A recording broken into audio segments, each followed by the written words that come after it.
Okay, good morning everyone in Chazak. Thank you for joining us on this beautiful Wednesday morning as we are studying together Parashat Tissa. Of course, our Parashat Tissa is known most for the sin of the golden calf. The pasuk begins when it discusses the golden calf. Let's just read the pesukim for a second. We are in chapter 32, pasuk 1. Vayar ha'am ki boshesh Moshe laredet min ahar. The people saw that Moshe was delayed in descending from the mountain. Remember Moshe Rabbeinu, last we saw him, he went up to receive the Torah. He went up on the mountain. God first gave the 10 commandments, and then after the 10 commandments he called Moshe, and Moshe went up. And he went up, and then all of a sudden people saw 40 days later that he was late. Vayikahel ha'am el Aharon. So the people gathered to Aharon. Vayomeru elav kum aseh lanu Elohim. Please get up and make for us a God. Asher yelechu lefanenu, to walk in front of us. Ki ze Moshe ha'ish, because this man Moses, asher elanu me'eretz Mitzrayim, who took us out of Egypt, lo yada'nu mehayalo. We don't know what happened to this guy. He was here, but now he's delayed, and the people panicked. The people were nervous. Where is he? What are we going to do without a leader? They asked Aharon to make for them a new God. So Aharon says, Parkun is mehazahav. Take off your gold. Asher be'oznei neshechem, that's in the ears of your wives. Benechem, your kids. Bnotechem, your daughters. Haviu elai, bring me all the gold. Bring me your earrings. Bring me your nose rings. Whatever rings you got, bring it to me. Vayitpareku kol ha'amet is mehazahav asher be'oznehem. So the people remove all of the jewelry. Vayabiu la'Aharon, they brought it to Moshe.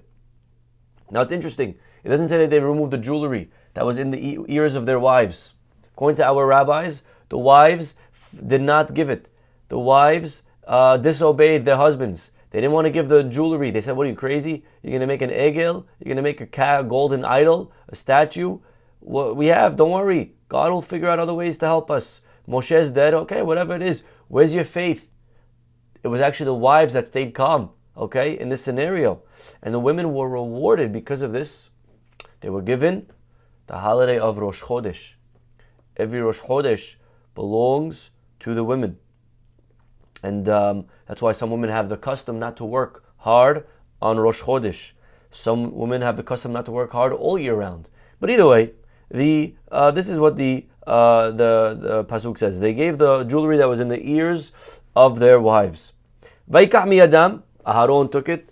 Vayatzar oto baheret, and he put it into this image, into a mold.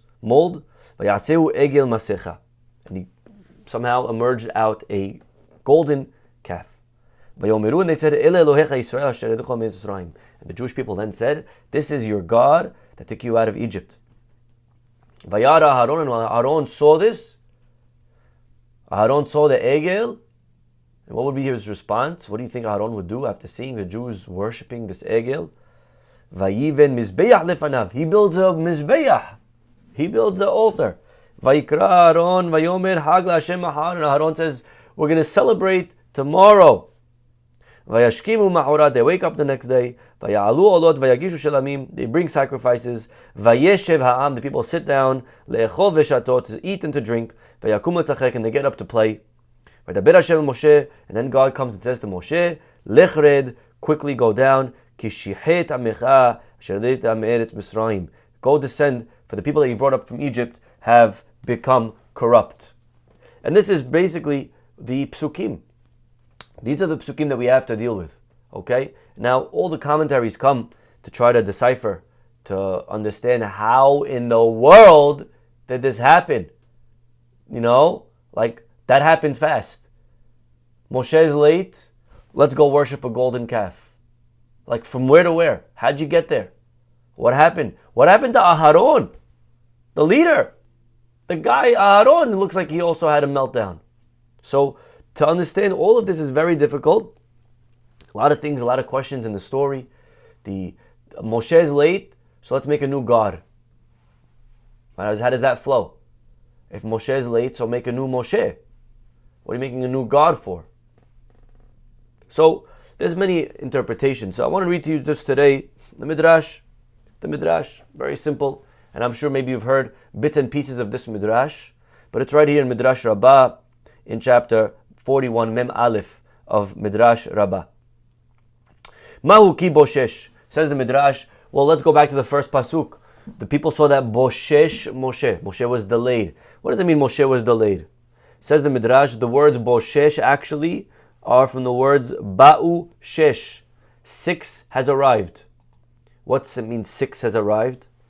Velora yarad, and he didn't come down. Lama, why did they get nervous when the 6th arrived? Lama, why? Explains. Sheitna'im mahim. Moshe stipulated. Lemem yom ani mevi lachem et Torah. He said to the Jewish people, gentlemen, ladies, I'll be back in 40 days. In 40 days with the Torah. And I'll be back in the 6th hour, like now. V'kevan sheba'u shesh, what happens is that the 6th hour arrived, v'lo yaran Moshe, and Moshe was nowhere to be found. Now, where was the mistake? The mistake was a lack of clarity. Moshe had said 40 days, 40 full days. People thought that the day that he went up was already part of day 1. So they counted really that day plus 39. Moshe meant, no, this day is not 1. This day is 0. Tomorrow is 1. I'll be back in 40, not including today. Today's not his day. Today's day is over. Now he went up in the morning. He went up at dawn. So maybe the people thought it's still today, didn't happen yet. Right? So today could count as a day. Moshe Rabbeinu was trying to say, I need 40 full days. This is a very interesting idea that's discussed. When does the day begin? Does it begin in the day or does it begin in the night? Many commentaries explain that we know today the day begins in the night. When does Purim start? Wednesday, right? Wednesday night is the Thursday night this year, Thursday night. So the Purim starts in the nighttime, sunset. When does Shabbat start? Sunset, Friday, sunset. Always the holiday, Pesach, starts at sunset. Everything starts at sunset. The Jewish day starts at sunset. But some commentaries explain that actually the Jewish day wasn't always like that. It didn't always start at sunset. Once upon a time, it started at sunrise, in the morning, which is normally what you would think. The day starts in the morning. Shaharit, right? When do you start Shaharit? Do the day with Shaharit. So, what happened is that there was a shift. Something changed. That the Jewish people, they no longer count from the day. Originally, it was from the morning, but then that's switched over. Now we start in the night, and that happened right here when we got the Torah. When we got the Torah, everything changed. So the Jewish people were used to counting the day from sunrise. So when Moshe said, "I'm going up for 40 days," that day is still not sunrise yet. So they said, "Okay, so this is part of day 1." Moshe, though, understood that now we switched over. We changed the clock. Now the day starts in the night before. And since the night before already passed, so today cannot be a full day, so now we're going to move over to tomorrow being day 1. Rabbi Bernstein has a deeper idea on this, explaining, well, what is the deeper significance of that? Does it start in the night? Does it start in the day? But it's basically, what do we put as the focus of our lives? Is the focus of our lives our physical or our spiritual? Physically or spiritually? If you go by the physical, as the day gets on, you get weaker. Physically, we're very strong in the morning. And then as we get older in life, we get weaker. But if you go spiritually we start off weak. And with age comes wisdom, maturity, holiness. And so night represents dark, represents weak, represents... If you start counting in the night, that means that life gets only better. Life gets better. You start off in the dark, but you get into the day. If you start in the day and then you head into the night, that's like looking at the world through a physical lens. That we start off strong physically, day. So what do you put the emphasis on? What do you put the focus on? The Jewish people, they were trying to give the impression that we're counting from the day. and that life gets only worse because they're looking at life through a physical lens. Either way, let's come back to the Midrash. So the sixth hour comes, and he's not here. So what do? They go to the leader. They go to Aharon. Vayikahel ha'am al Aharon. Rabbanan Amri, our rabbis say, Hasatan matzat yadav ota sha'ah. The Satan came that moment. Haya Moshe nir'eh talui ben shamayim va'aretz. And Moshe was suspended between the heavens and the earth. And Hayu marinoto be'etzba ve'omrim. They would point, and the Jewish people said, look, ki zeh Moshe ha'ish. Zeh means, when you're pointing, zeh. HaChodesh hazeh. Zeh always means to point. When we say on Pesach, matzah zo she'anu ochlim al shuma. This matzah, when you say this, you're pointing to it. They said, zeh Moshe ha'ish. This man Moses. What do you mean this? Moses is up there. The answer is the Satan came and showed them Moshe lifeless. They were able to see Moshe dead, suspended heaven and earth. They said, look, we see him. There he is. He's dead. Ki zeh Moshe ha'ish. Ota sha'a amad aleim Hur. At that moment, Hur, who was one of the people in charge, Betzalel's great-grandson, Betzalel ben Uri ben Hur, grandson, Hur stands up, who was one of the people in charge. He said to them, you severed necks. Not sure that's a good way to talk to a mob. You guys don't remember what miracles God did for you? He started listening to them. Immediately they stood up and they killed Hur. They killed Hur, who is Aharon's nephew, Miriam's son. Nikansul Aharon. So the Israelites gathered on Aharon. Shneimar vayikahel ha'am al Aharon. Then they gathered to Aharon. V'ameru lo. And they said to him, Keshem she'asinu lazeh kach אנחנו osim lecha. They said, Aharon, be careful what you respond right now. Choose your next words very carefully. Because whatever we did to him, we'll do to you. When Aharon saw Hur literally on the floor, still blood coming out of him, Nityara, he was afraid. He thought they would do the same to him. Shne'emar, that's what the pasuk means, by the way, when it says, Vayara Aharon saw, Vayiven mizbeach lefanav, and he built a mizbeach.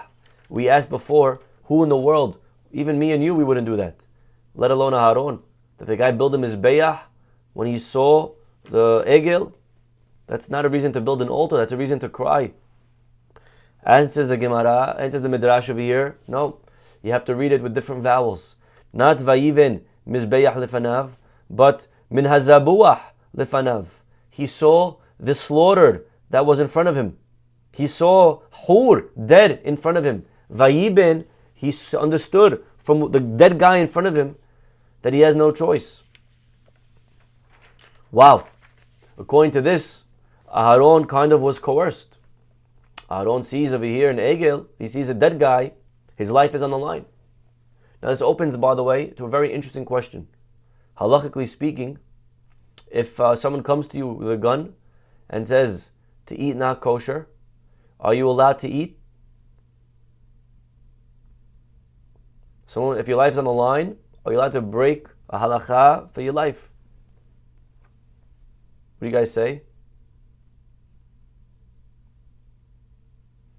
So the answer is, it depends. Almost every sin you're allowed to violate in order to save your life. However, we know that there are three cardinal sins, that they are the exception: idolatry, adultery, and murder. That even if a person is very sick and he's going to die, and the remedy is, let's say, herbs of a idolatrous tree, and these are the herbs that we could give him to get him better, but they're from an idolatrous tree. It was a tree that was worshipped. Believe it or not, avodah zarah, the law is one must be willing to give up their life. So the question is, so if that's the case, how come Aharon over here was ready to commit the sin of idolatry in order to save his life? We're supposed to die for idolatry. Aharon should be willing to die. Because of this, the Gur Aryeh, Maharal, and others explain, Bnei Yoshua, that Aharon's purpose in making the calf, just like the people, was not originally for idolatry. Remember that originally the Jews said Moshe is dead. What they wanted originally was not a new God, but they wanted a new leader. And originally that was the goal. Without a leader, and they needed Moshe, they relied on Moshe heavily for all of their salvation. He fought for them, he took them out of Egypt, he did miracles. They weren't denying God, but they thought that they needed an intermediary in order to bring God's beneficence into the world. And so Aharon was not required to sacrifice his life for that. This is not idolatry. If a new God is what they wanted, then they would be in trouble. But they didn't want a new God. They wanted a new Moshe. For a new Moshe, then I'm allowed to assist in that, no problem. That's what some want to answer. Others, though, don't really find that answer satisfactory, because at the end of the day, it's very clear that the Egel came out, that they produced an image, and that's a violation in itself not to make an image. But either way, there is one answer. Again, there are many answers to this question, but I want to finish the Midrash. I'll just share with you one more answer before we move on, and that is the answer of the Etz Yosef. The Etz Yosef, he says that actually he bases himself on another Midrash, that Aharon wasn't doing this because he was afraid of his own life. Meaning, he was afraid that they were going to kill him. But he wasn't afraid that he was going to die. His fear was not for his life. His fear was for what would that now mean if the Jewish people kill me. Because he saw what they're ready to do, what they're capable of doing. Aharon feared that if the people would kill him, then they would be at a level that they would no longer be able to merit forgiveness. And it's hard to really believe that. But Aharon in this moment did this not for himself, not for his own life, but because he knew that if the Jews kill me, they will never be forgiven. Aharon's love for Klal Yisrael was such, the only thing on his mind right here, right now, was not his death, but their repentance. And Aharon said, if they kill me, God will never forgive them. That they should kill him, who is a Kohen and a Navi. The Pasuk says in Zechariah, Im yihareg b'mikdash Adonai, Kohen v'Navi. Yirmiyah over here is talking about the dangers of, and he's foreseeing what's going to happen one day, and it actually happened later on in history to Zechariah. Zechariah was killed, and Zechariah was a Kohen and a Navi. And there was an outrage of against the Jewish people because of that. The Gemara says that's why the Beit HaMikdash was destroyed, because of what they did to Zechariah. Aharon calculated that if his brethren, who already had the blood of the righteous Hur on their hands, would kill him as well, it would be such an enormous double crime that they would forever disqualify them from achieving mercy of Hashem. Aharon said, it's better that I should die, and it's better that I should commit idolatry. Better that I should commit idolatry, and better that I should lose my portion even in the world to come, whatever that means. But at least I'm giving the Jewish people an ability to stay in the game, to receive atonement from HaKadosh Baruch Hu. So even though casting an idol is a sin, but if it's to save the Jewish people, to save the Klal Yisrael, so then even the 3 cardinal sins are suspended. This is a very complicated halakha, very complicated, and already the commentaries say that today one cannot just do this whenever, however, wherever, whatever. But we do find such a concept called an avera lishma, that even the most severe crime, if it's for the sake of the Jewish people, the entirety of the Jewish people, then it's not a crime anymore. I'll give you another example of another person. I'll pause for a second. Can anyone here think, who else do we find this by? In a crazy, extreme situation, you could commit a sin, even the worst sin, one of the 3 cardinal sins, for the sake of the Jewish people. Where do we find this by?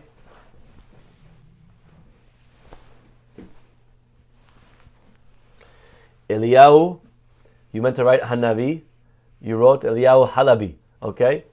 I love the Freudian slip. He may have been Halabi, okay?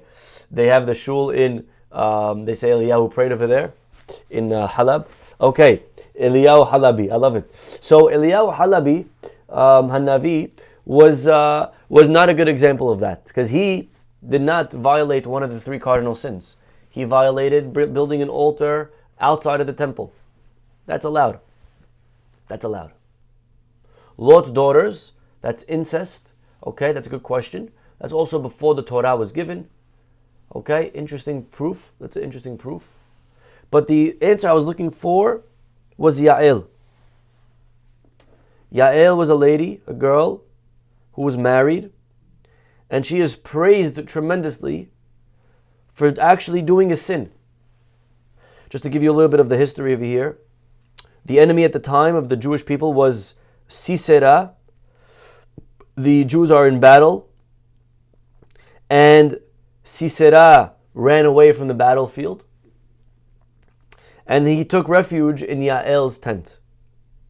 He fell asleep, and after he did so, Yael pierced his skull with the peg of the tent. This is a story, if you want to see it in depth, in the book of Shoftim, chapter 4. Well, the Gemara says that actually, how did she make him fall asleep? This is the rated, that story is the rated G version that they showed us when we were younger. But the Gemara says, that actually, he didn't just fall asleep. She got him tired through illicit relations. So she committed an act, which is actually, she's married. So she committed an act of adultery. And you would say, it's very bad. But she did this because she needed to get him tired, to seduce him, to get him to kill him in order to save the Jewish people. And what does the pasuk say? The next chapter in Shoftim, Tevarech min nashim Yael. May Yael eshet Haver, she's a wife of Haver, so she's married. Pasuk says, May Yael, the wife of Haver Hakeni, min nashim, may she be blessed with the blessing that's bestowed upon women. Ba'ohel tevorach, with the women in the tent, with Sarah, Rivka, Rachel, and Leah. So Yael is praised for this act over here of adultery. Why? Because it was for the sake of saving the entirety of Klal Yisrael. Now again, this is very dangerous, very delicate. The Gaon Mevilna already asserts that really one rarely has the right to perform such an act, even if it's lishma, even if it's altruistic. But the bottom line is that this is who Aharon was. This is what Aharon did. And Aharon did this for the sake of the Jewish people. Either way, Bikshu livnot mizbeach. Aharon starts building a mizbeach, and the Jews wanted to join him. Ve'lo niyach lahem, he didn't allow it. Amar lehem anichu li v'ani boneu le'atzmi. Aharon said, leave me, I'm building it alone. She'en kivado shel mizbeach she'yivneh oto acher. Aharon said, it's not appropriate for someone else to build other than me, a kohen. Aharon etkaven kedei le'aved adevarim. Aharon really, why was he telling them not to join him? Because he was trying to slow the process down. If they help him, it's going to expedite. Aharon was trying to slow down. He knew that if he could delay the matter, that eventually Moshe would come down. Amar, he said to himself, Achani bonehu, that's me, Moshe yered. By the time I build it, Moshe will be here. Bana oto, he built it. Belo yarad. And Moshe did not descend. Miyad, vayashkimu mahorat. Immediately the next morning, they woke up early and they started bringing sacrifices on this Mizbeach. V'hanavi tzoveyach, and the prophets crying, Achen hishkimu, you arose early, hishhitu kol alilotam, to corrupt all your deeds. So this is what was going on in Aharon's mind. He was actually trying to delay, to stall. He was trying to save them. The next pasuk, Vayeshev ha'am le'echol v'shato. And the people sat down to eat and to drink. Vayakumu letzahek, and they get up to revel. Says the Midrash, what does revel mean? Avodah zara. The word letzahek, to play, means idol worship.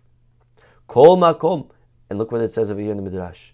Anytime you find shata motzei yeshiva, anytime you find a pasuk where you find a reference to sitting, anytime you find sitting, settling, atam motzei sham takala. you find mishap. Anytime someone sits, does not come, not followed by something that's good. Sitting is bad. In life, you cannot sit. In life, you cannot relax. In life, you cannot put your guard down. If you have a match, you have something over here, and there's you could be up by a lot of points. But if you put your racket down for a second, if you relax in life, you open the door. In life, there's no relaxing. Anytime you find the word to sit, it's accompanied with tragedy, with destruction. I'll give you examples, says the Midrash. Sheken matzinu bedor hamigdal. Look at the tower of the dispersion. What does it say over there? Vayimtzeu bik'ah. They found a valley in this land of Shinar. Vayeshevu sham. And they sat there. They settled. And what happens after you sit? Takala. Mishap. Vayomeru havanaveh lanu ir. Let's build a city, a tower, to reach the heavens. So you sit, doesn't lead to good things. Another example. Who else sat? Give me a second.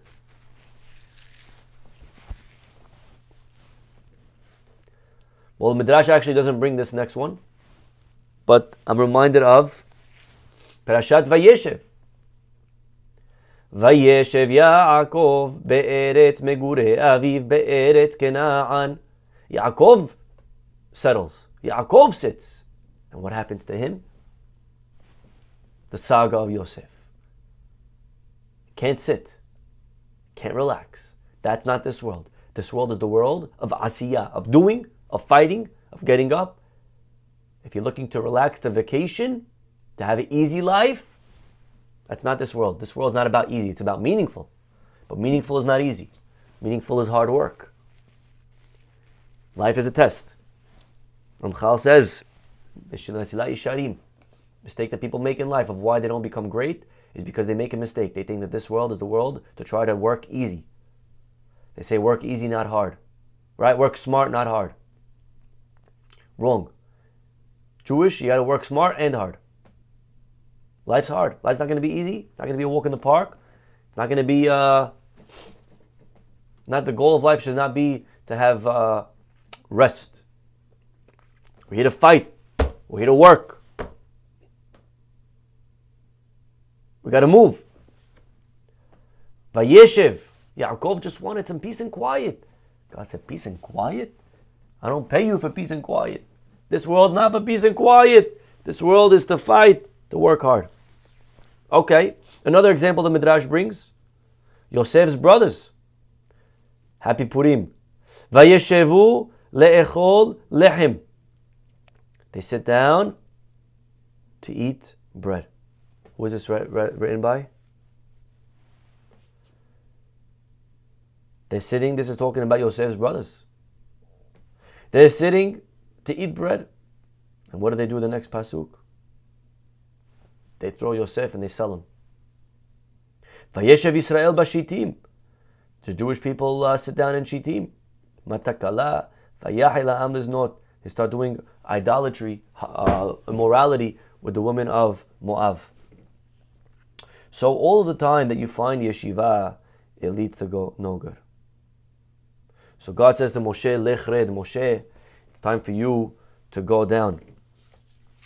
And the Midrash does continue, but I think we have definitely enough to think about on our plate. Definitely puts the story of the Egel in a different light. We understand a little bit more, according to the Midrash, why the people got worried, and we understand why Aharon did what he did, and the dangers of trying to have a mentality in life of relaxing. That is not what life is about. Either way, we'll stop over here, everyone. Wishing you a wonderful day. Please remember, tomorrow is the fast of Esther. Begins at dawn. Please see your local times of your synagogue for the timing of the fast. And have a wonderful day, a blessed day. Wishing you all, again, an easy fast, meaningful fast. Purim Sameach tomorrow night. And we'll see you all tomorrow. Bye-bye.